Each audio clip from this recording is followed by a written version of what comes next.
team, j'espère que vous allez bien. On se retrouve aujourd'hui pour une nouvelle vidéo. Donc, nous sommes le 17 octobre 2024.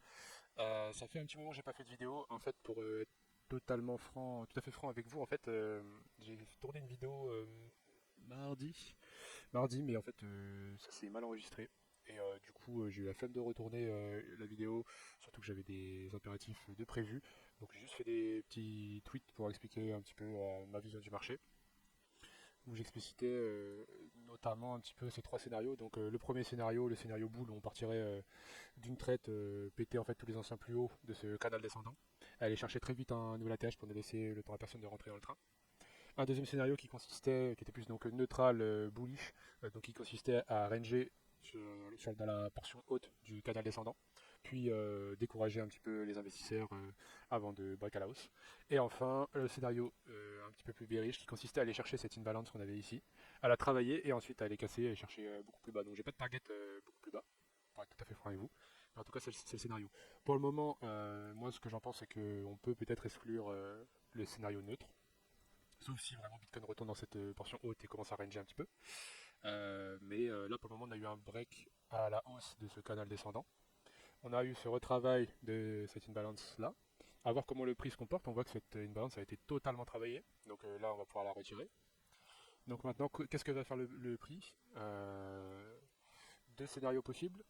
C'est voilà, le Bitcoin qui retourne un peu sur cette borne haute du canal pour laisser penser à un rebond technique, un pullback sur le canal descendant avant de repartir à la hausse. Ou alors aller casser plus bas, et là c'est le scénario bearish, et là ça va aller chercher ça va aller retravailler les imbalances un peu plus basses, donc c'est-à-dire celle-ci, cette imbalance, et pourquoi pas même aller un petit peu plus bas pour être à retravailler cette imbalance là. Voilà. Euh, Ça peut se faire très rapidement en quelques semaines, même si en quelques jours. Voilà, on va voir comment est-ce que Bitcoin va évoluer dans les prochaines heures, comment est-ce que le marché trading va aussi évoluer. Il faut surveiller ça de près. Si on regarde en un peu plus bas time frame, on voit quand même que c'est pas mal du tout. Euh, on a été chercher hier les 68 400 quasiment, sachant qu'on avait des gros ordres de vente au niveau des 68 000. Donc là, il y a pas mal d'achats qui sont sur Bitcoin. On voit quand même qu'on a une baisse de momentum sur cette hausse. Au niveau du RSI, toutefois, on reste quand même bon. On a au niveau du RSI, on a une petite divergence baissière ici. Là, on voit qu'on a un RSI qui baisse, alors que là, les plus bas et plus haut. Donc là, petite divergence baissière sur le RSI à voir. Voilà, moi, mon point d'attention dans les prochaines heures sur Bitcoin, j'ai tracé un petit Fibonacci. C'est quoi les termes exacts? Un retracement de Fibonacci, pardon, sur cette petite hausse qu'on a eu depuis l'espèce de squeeze qu'on a eu dans les deux sens sur Bitcoin, qui est venu chercher vraiment les liquidités tout là-haut, et il y avait des liquidités pile poil à ce niveau-là. Moi personnellement, j'avais un ordre d'achat ici, donc là je suis très très bien. C'est pour ça que j'ai tracé ce retracement de Fibonacci pour voir un petit peu si la tendance continue à être haussière ou non. Pour le moment, on tire les 0,382 de ce retracement de Fibonacci, donc classique. Si on commence à aller en dessous des 0,5, je pense personnellement prendre des profits. Euh, Parce que voilà, j'ai pas envie qu'en fait le Bitcoin nous dessine voilà une espèce de fake pullback pour finalement aller plus bas. Bien sûr, c'est possible qu'il ne fasse pas ça et qu'il fasse un véritable pullback, mais j'ai pas envie de prendre le pari, sachant que j'ai quand même pas mal de profits en attente. Voilà pour Bitcoin. Qu'est-ce que je pourrais ajouter? Si on regarde en weekly, voilà, je pense qu'il faudrait attendre la clôture weekly pour être sûr que vraiment on a cassé ce canal baissier à la baisse. Attendre vraiment une clôture au-dessus du canal. Euh, Toujours extrêmement bullish, en weekly, c'est vraiment magnifique, hein. On a vraiment, euh, on a vraiment un MACD, donc un momentum vendeur qui va cross et passer en positif. Donc là, les acheteurs commencent à être beaucoup plus puissants que les vendeurs, donc c'est annonciateur d'une hausse du prix du Bitcoin. Au niveau du RSI, pareil, on en avait parlé, ou alors j'en avais parlé dans la dernière vidéo qui ne s'est pas enregistrée, je ne sais plus, mais on a vraiment une espèce de canal ici au niveau du RSI, et dès qu'on aura ce petit break à la hausse, ce pétage à la hausse du RSI, de cette compression du RSI, ce sera annonciateur d'un marché haussier sur Bitcoin dans un premier temps et peut-être après sur les altcoins. Information très importante aussi que je voulais vous partager, donc c'était sur la dominance de l'USDT. Donc là tous les dessins que vous voyez, en fait c'est moi quand j'ai tourné ma vidéo, j'ai fait pas mal de dessins. Donc dans une de mes précédentes vidéos, j'avais tracé ces deux bornes en rouge, une là, une là. on identifiait voilà, un canal ascendant, annonciateur d'un bagage à la baisse de la dominance de l'USDT sur le marché. Concrètement, je le répète encore une fois, quand on a une dominance de l'USDT qui baisse, c'est bénéfique pour le Bitcoin et pour les altcoins.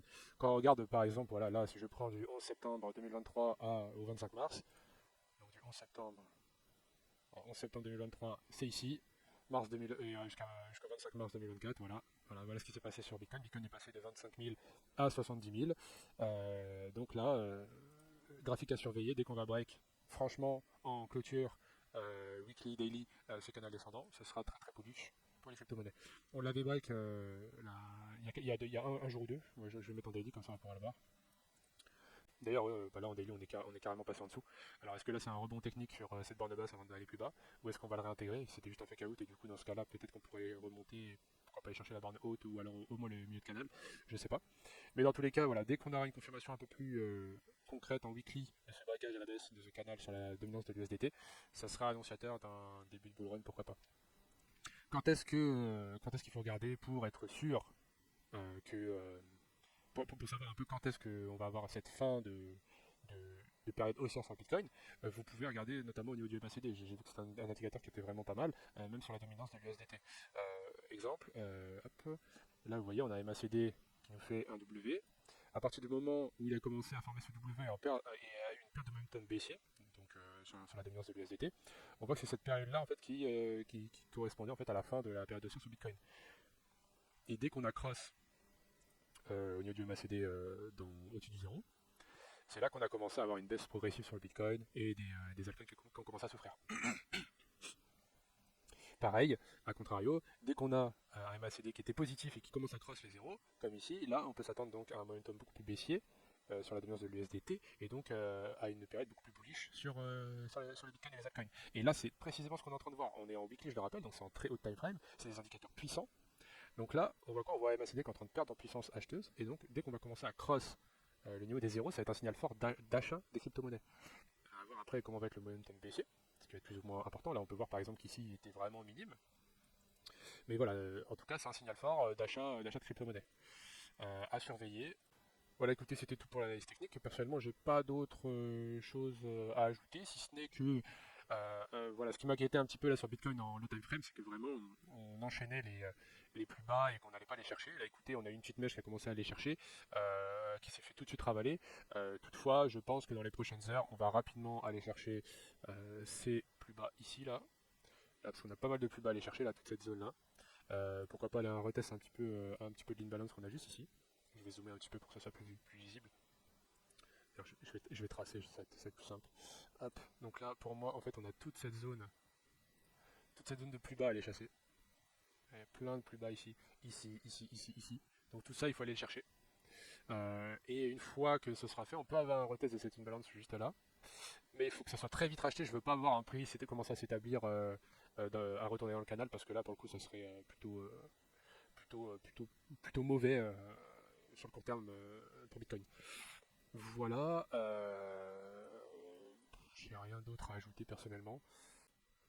On va maintenant regarder quelques indicateurs un petit peu plus poussés, notamment l'open interest. Donc là, comme on peut le constater, on voit que l'open interest est en la borne haute. On voit qu'en fait, depuis qu'on est dans ce canal descendant, l'open interest range entre les 21 milliards et les 15 milliards. Là, on peut voir qu'on est dans le haut canal de l'open interest au niveau des 21 milliards. Ce que je peux vous conseiller, c'est de regarder en plus low time frame et voir un petit peu comment est-ce que réagit l'open interest en fonction de l'évolution du prix.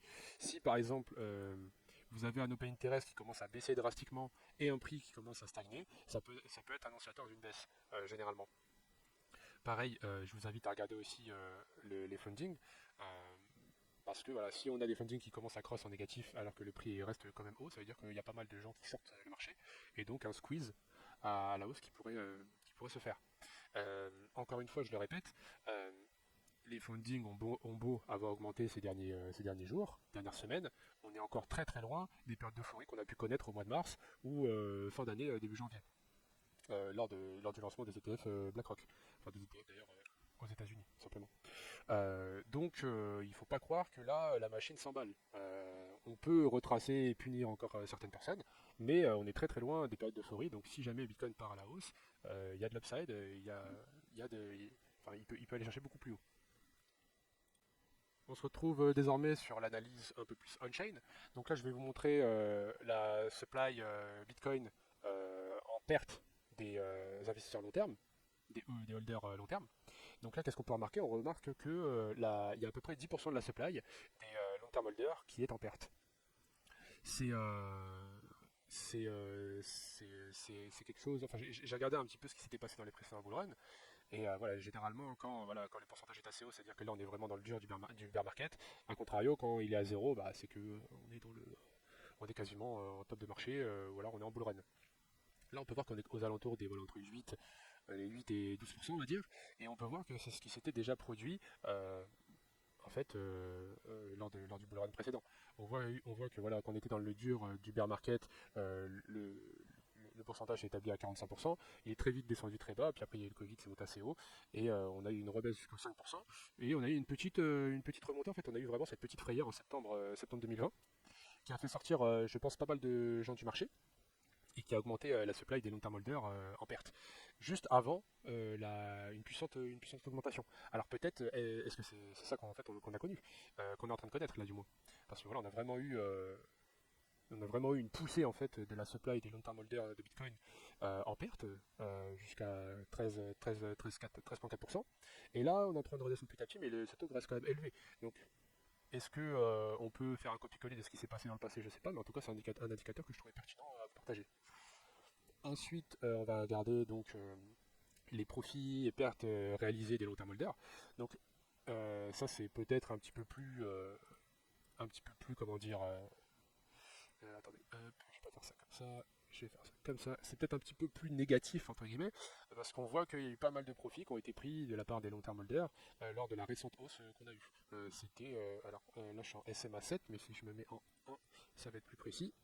On va pouvoir voir précisément quel jour les profits ont été pris. Ça a été pris le 8 octobre, donc un peu avant la hausse qu'on a eue récemment. Là, on peut voir que malgré la hausse, il y a très peu de long-term holders qui prennent des profits. Toutefois, euh, voilà, il y a eu quand même une hausse assez significative des profits des long-term holders. Donc, est-ce que, comme on l'a connu ici, c'est annonciateur d'un retournement à la baisse? Je serais tenté de vous dire, que oui, mais voilà, c'est encore une fois, c'est pas forcément ce qui va se passer, parce que comme on peut le regarder ici, voilà, sur le précédent bull run, par exemple, on a eu la correction de mai et pendant tout l'été, ça a été le Bitcoin qui est passé en fait de 60 000 à 30 000 dollars. On a eu une prise de profit là juste là au niveau des 41 000 et finalement après le Bitcoin est remonté à 62 000. Est-ce que cette prise de profit était pertinente? Pas forcément. Après, ça a été pertinent ici, ça a été pertinent ouais, à peu près à ce niveau-là. Ça a été pertinent ici. Voilà. Donc, je vous laisse regarder et en faire vos propres conclusions. Maintenant, on va regarder un petit peu plus la map des liquidations sur Bitcoin. Donc là, je me suis mis en 24 heures volontairement.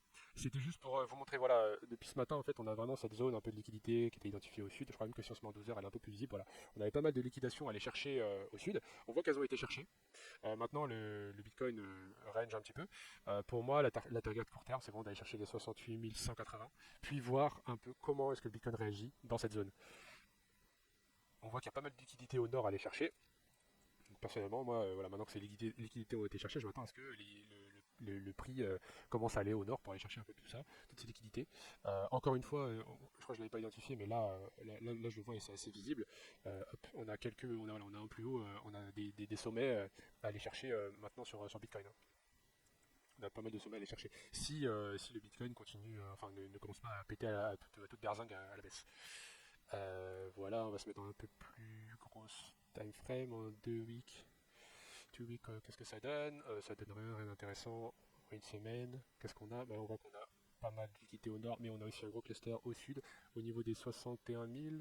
Alors est-ce qu'on va aller chercher? On va pas toujours chercher les zones, hein. Quand on regarde par exemple au niveau des 3 mois, on voit qu'on a pas mal de liquidités au sud, mais pour le coup on n'a jamais été les chercher. Et on a pas mal aussi au nord. On a surtout un gros cluster de liquidités, voilà, juste là, donc ça correspond à peu près aux anciens plus hauts. Là, on a des gros niveaux de liquidités à aller chercher. Vous pouvez voir qu'on en a aussi au niveau des 34 000. Je vois mal le Bitcoin aller aux 34 000, sauf si Black Swan il y a sur le marché. Moi, personnellement, là, Voilà, généralement, c'est le jeudi et le vendredi qui sont les plus intéressants et les plus puissants, les jours les plus puissants sur les marchés. J'aimerais vraiment voir une poussée fulgurante dans les 2 prochains jours, enfin, soit aujourd'hui, soit demain, du Bitcoin, pour vraiment voilà, dire c'est bon, là, c'est le début du marché haussier, et là, on va tout péter durant les prochaines semaines, prochains mois.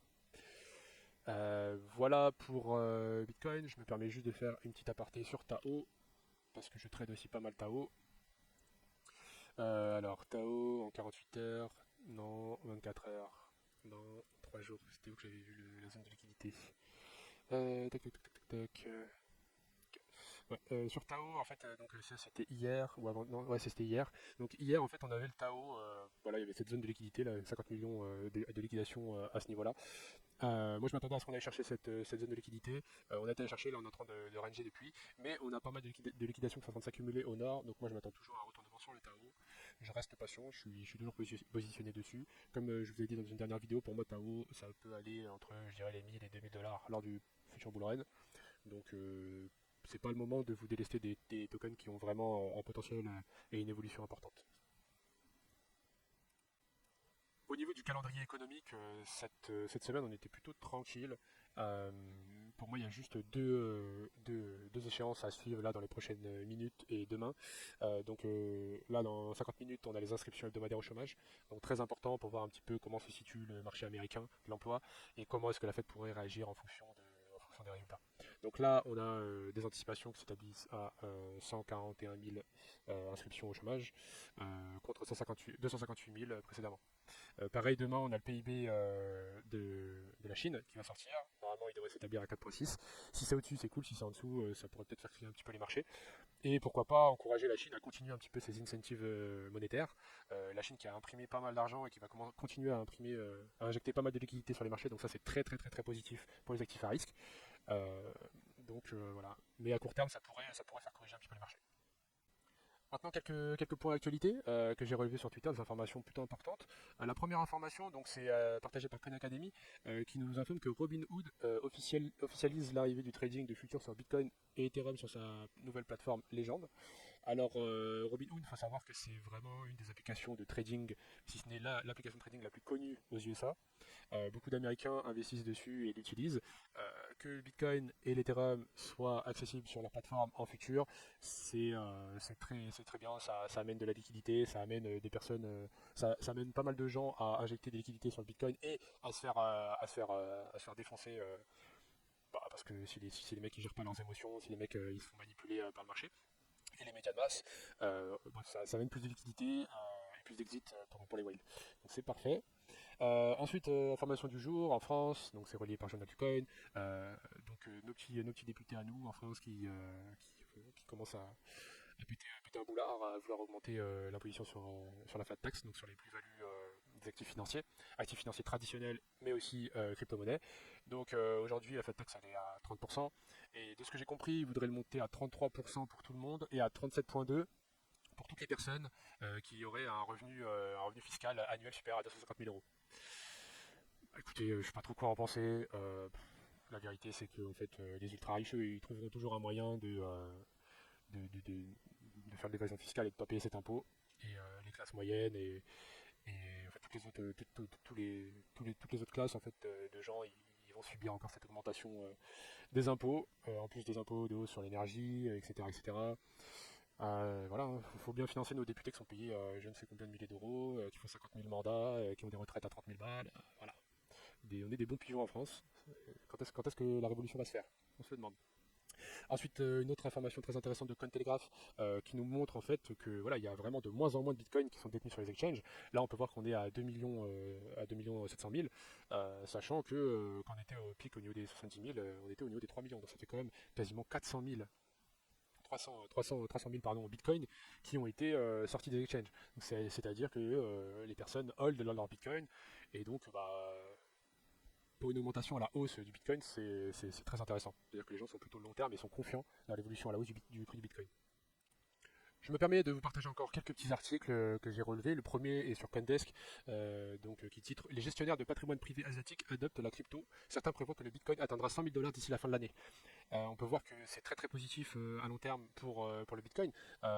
Si vous voulez, les conseillers conseillers de gestion de patrimoine, c'est vraiment eux qui vont aller au contact des particuliers, qui vont aller faire la promotion du Bitcoin. Donc pour une adoption de masse, c'est vraiment très très positif. Bon après, leur perspective à 100 000 dollars d'ici la fin de l'année, elle vaut ce qu'elle vaut. Mais l'information à retenir surtout là-dedans, c'est que ça va vraiment propulser l'adoption des crypto-monnaies, parce qu'en fait ils vont promouvoir Bitcoin et donc les crypto-monnaies, ça va faire une publicité super importante. On peut voir que c'est le cas là en Chine, malgré que, je rappelle, le Bitcoin, plus précisément le mining il me semble, sont bannis en Chine, donc peut-être que ça pourrait amener une officialisation du déban de Bitcoin en Chine, et ce serait donc une super good news pour les marchés. Sauf erreur de ma part, les conseillers en gestion de patrimoine aux États-Unis, c'est déjà le cas, ils ont déjà le droit d'en faire la promotion. Et donc pareil, ça se fait en Chine, ça se fait aux États-Unis, en Europe, ça se fait pas trop parce que voilà, nous on préfère matraquer les entrepreneurs, faire des législations ultra poussives alors qu'on connaît même pas on connaît même pas le produit. Et ensuite on créera, on verra comment on s'en sort. Mais bon, c'est pas grave.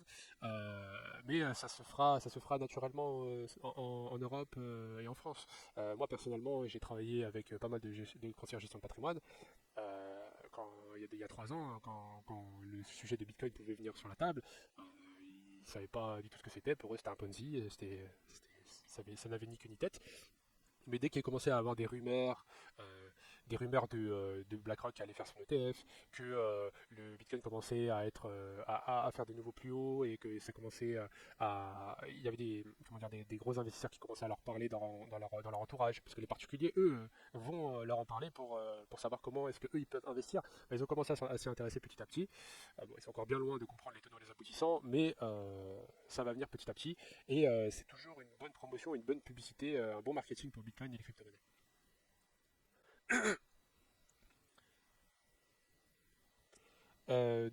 Pour ce nouvel article, Cryptost qui nous informe que l'Italie, elle aussi, va augmenter l'imposition sur les cryptos, sur les plus-values des cryptos. Et il me semble que c'était à combien? À 26 avant, et ça va passer à 42. Voilà, on adore. Force aux Italiens, hein. Nous en France ça a augmenté aussi, mais vous pour le coup, ça doit faire un peu plus mal. Écoutez, je sais pas trop quoi vous dire, hein. J'ai pas de conseils à vous donner, juste renseignez-vous sur internet, hein, il y a des choses à faire. J'incite personne, bien sûr, hein. C'est pas un conseil. Il faut payer ses impôts, c'est très important. Et enfin, donc le dernier article avec Coin Academy qui titre Tesla transfère la totalité de ses bitcoins. Elon Musk prépare-t-il une vente de bitcoin? Alors moi j'ai un petit scénario à vous partager, très intéressant sur ce transfert de bitcoin de Tesla et donc de son dirigeant Elon Musk. Ils ont transféré quasiment, il me semble qu'ils ont transféré tout leur bitcoin, hein.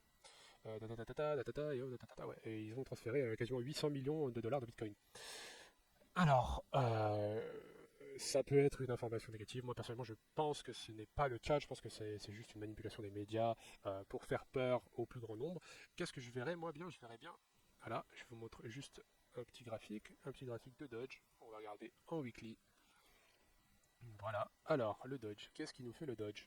Donc le Dodge, qui est vraiment la crypto qui a été poussée par Elon Musk pendant tout le précédent bull run, qu'est-ce qu'on peut voir sur le Dodge? On peut voir que le Dodge, là, depuis un petit moment maintenant, il était dans son petit range ici, voilà. C'était une zone vraiment importante.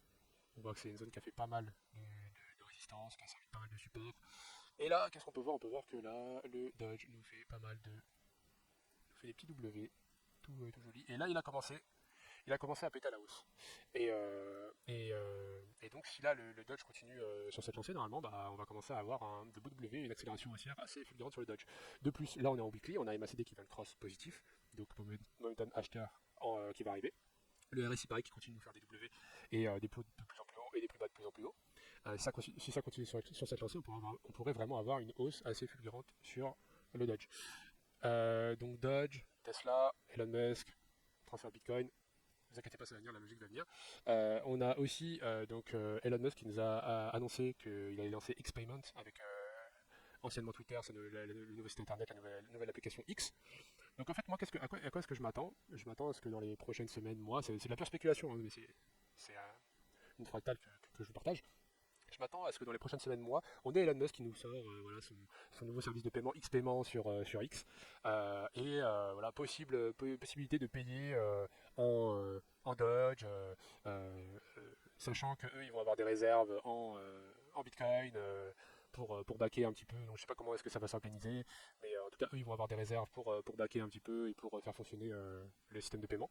Mais en tout cas voilà, entre cette annonce de mouvement des bitcoins de Tesla, d'Elon Musk, l'analyse graphique qu'on peut avoir sur le Dodge qui commence à devenir extrêmement bullish, et l'annonce de la future sortie du système de paiement X-Paiement de X et d'Elon Musk, je trouve qu'il y a un alignement des planètes qui pourrait conduire à une grosse annonce qui impliquerait les crypto-monnaies de X, de Elon Musk dans les semaines à venir et qui pourrait être très bullish pour les marchés crypto.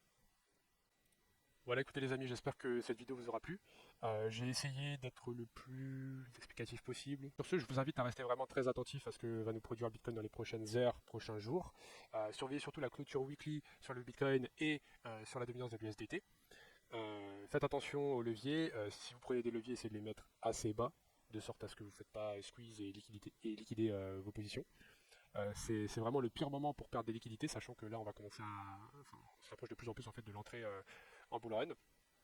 Donc faites attention à vous, prenez soin de vous, prenez soin de votre argent, de votre aide, et je vous dis à plus tard. Ciao ciao.